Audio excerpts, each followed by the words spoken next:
Right, I was about to start chatting about something before somebody came into the chat and did the full spiel. So I'll start with this. The first one is like, if you decide to stream on Twitch, I'm streaming currently. I'm recording this now for YouTube. But if you decide to stream on Twitch, just watch out because the scammers are like horrendous. The amount of people that come in. I just had somebody come on, right, as I was sort of talking about what I'll mention next. And it was just a case of, hello, how you doing? I'm an American, blah, blah, blah. Being all nice. And then, let me read it out. By the way, I'm a part-time artist and making some stuff for streamers. And I can make some stuff like a logo, banner, overlay, etc. for YouTube and like an intro and outro for you. Can I show you some of my examples? Just check out my work. I can send it to you on Discord. Do you use Instagram? I'm sort of answering back. I don't have these stuff because I don't. I have Discord. I don't like to open it anymore, and I don't add anybody that I do not know physically because of, well, it's the old I live in this world, I am aware of it. Being somebody who was trained in IT and who was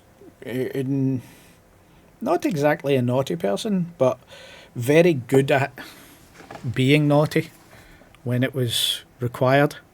I had a particular thing when I was in uni where we were doing access control lists, and the requirement for this particular test was that we modified the access control list on a server in a room that was locked. And we had to get into this thing. Nice and simple. People went up. They were doing it in pairs. 2 people went up to the door. Everybody sat in the classroom chatting. Next, they get sent home. Next, people go up, etc. And I was the last person to go in the day with one of the other guys I was in the class with. And the guy took a look at me and he's like, right, so we're basically sat outside the door. We've got laptops. We are trying to break through the thing. And there's a few different ways to get through it. I actually never found out what the reason was, what the main method was that other people were using, because I darted back into the classroom that I was in, hopped out the window, shimmied across the ledge. Glasgow Caledonian has some quite high ledges. It's quite wide ledges you can shimmy along.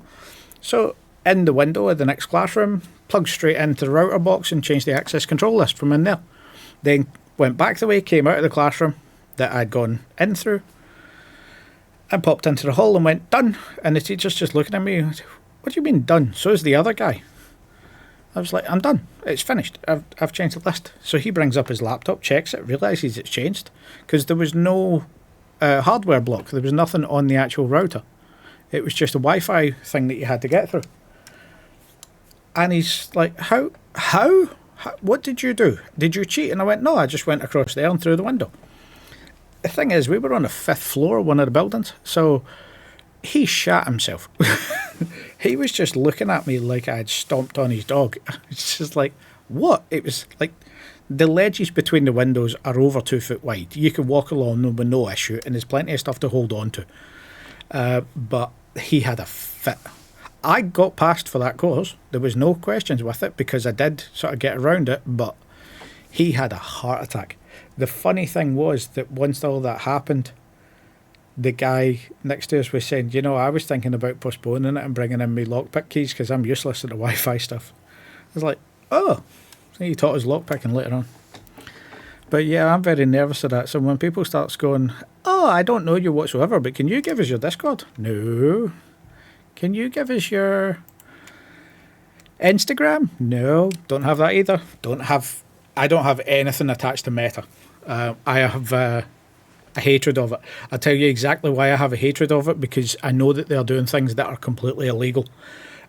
They do this little thing, if you've got Facebook, you'll recognise it, where they say, these are your memories for such and such a time.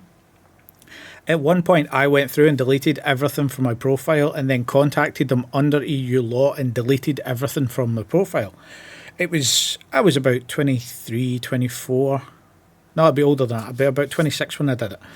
But it was because I was in a place where we were using social media to fire so many people.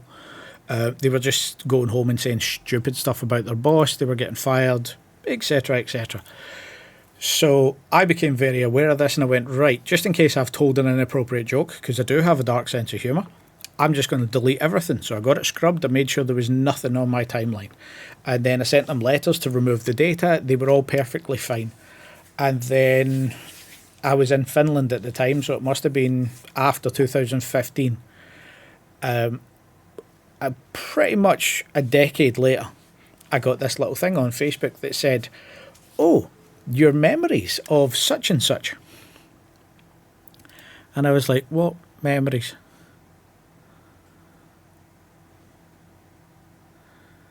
Best viewers on streamboo.net. There, another one spamming.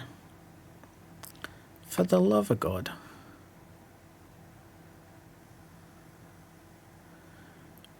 Why is it always?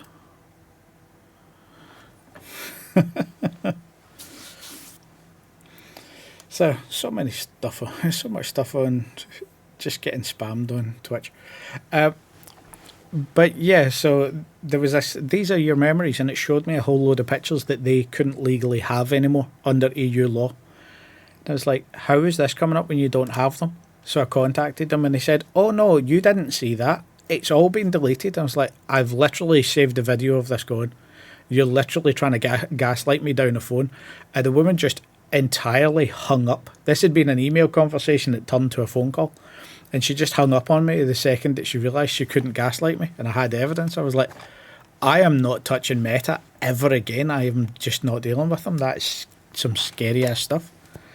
I'm sure that other companies do it too, but that was the one that I saw.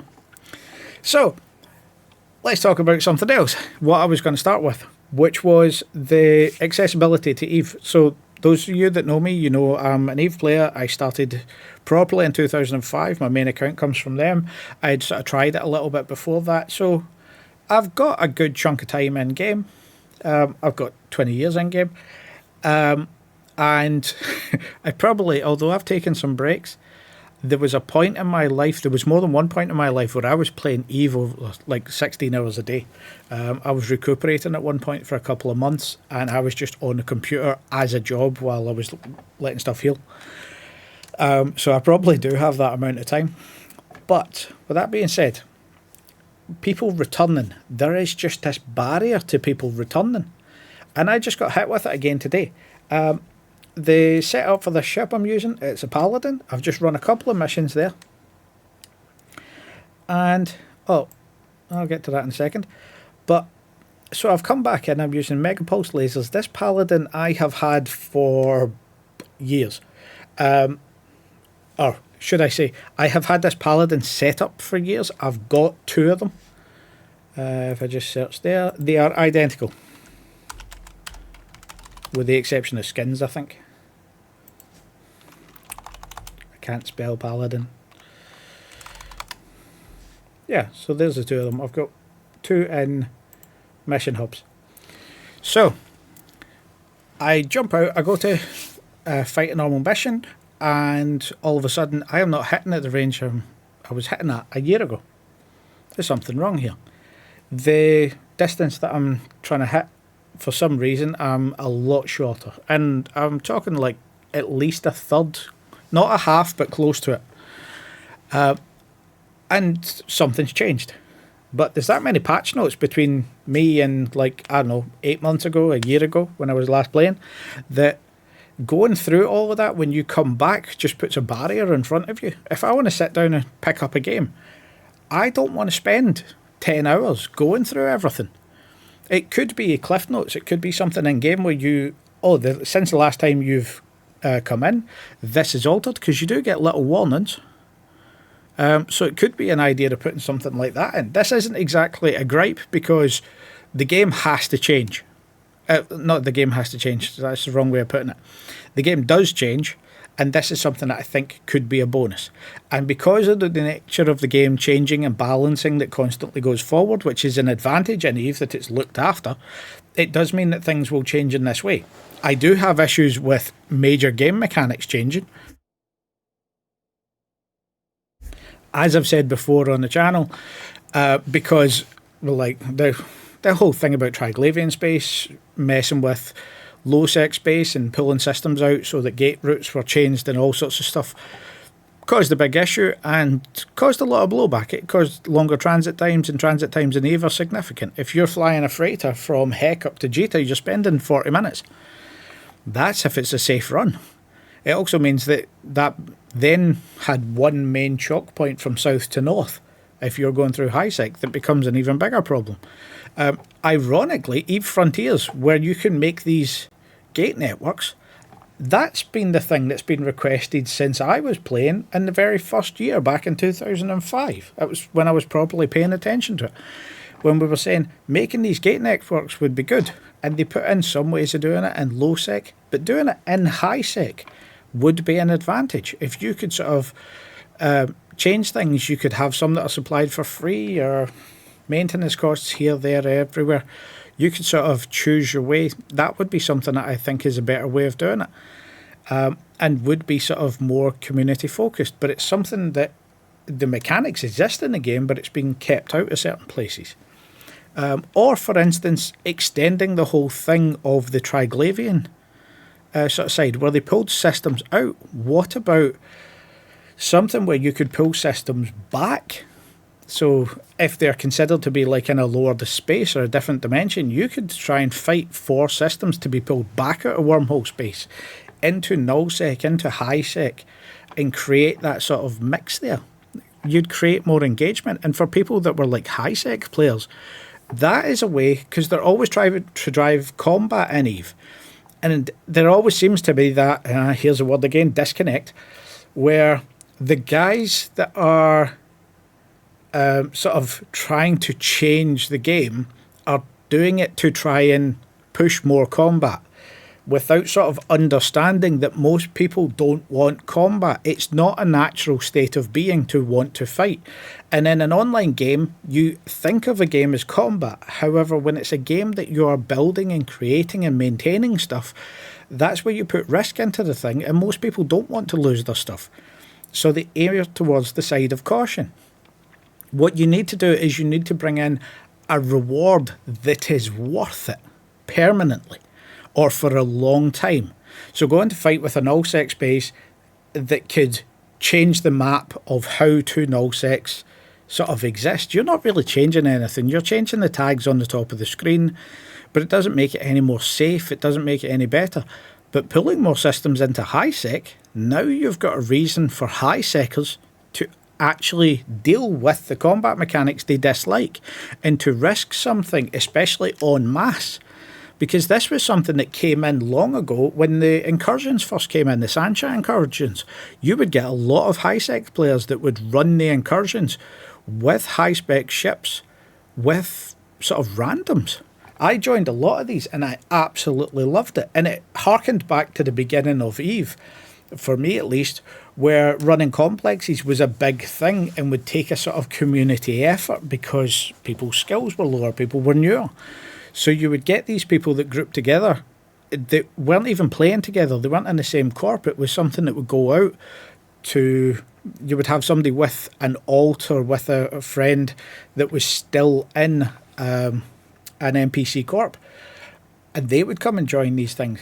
And that's a way to drive engagement. If you want to drive combat, you need to make a reason for it. This is also why I think there's going to be a bit of a problem with Eve Frontier. Because you're putting in hardcore mode for Eve, a hardcore version of Eve. Well, that's going to involve your hardcore players, right? So you've got 20% of your player base there. And I can understand, especially with the whole selling mechanic and what's going on in the European government and stuff like this, I can understand isolating that game from Eve in case anything happens to it legally. But at the same time, if it's so hardcore, the vast majority of your player base isn't that hardcore. Your industrialists that are in nullsec, that are non-combatants, they do the minimum, they fly in big groups. It's combat, but not really. It's just one guy and a whole load of bots that happen to be human. I used to do this. I was one that ran with, I was in Forsaken Empire, Fatal Ascension, and we were part of the CFC at one point alongside the B Army and all of that jazz. And you would go on roams that were just DBRB calling the shots. So you just did this and then clicked and then time dilation hit in, and you just sat there every sort of 30 seconds clicking on something and then moving the cursor and clicking on something. Objectively, boring for most people. The payoff is at the end of the hour or 2 hours or 3 hour fight when something has changed, shifted the needle. But a lot of players, and Eve themselves paid attention to this. CCP noticed this when they brought in Abyssal. They noticed that the vast majority of people that log in for under 20 minutes. So they brought in Abyssal Space specifically to cater to the solos that were in for a short amount of time. The problem being is they then expanded it. Instead of adding more content for the solos, they then went, oh, well, people might do it in 2s and 3s and 5s, and we might have these events that we used to do that you could do solo, but now they're big things. And they sort of hit the nail on the head with something really cool to do, and then just sort of did it for the masses, which I understand, but forgot the whole point of that and why it was so successful. So it's kind of, for me, it's kind of odd what's going on in that way. That's sort of the simplest of things, coming back in and using a paladin.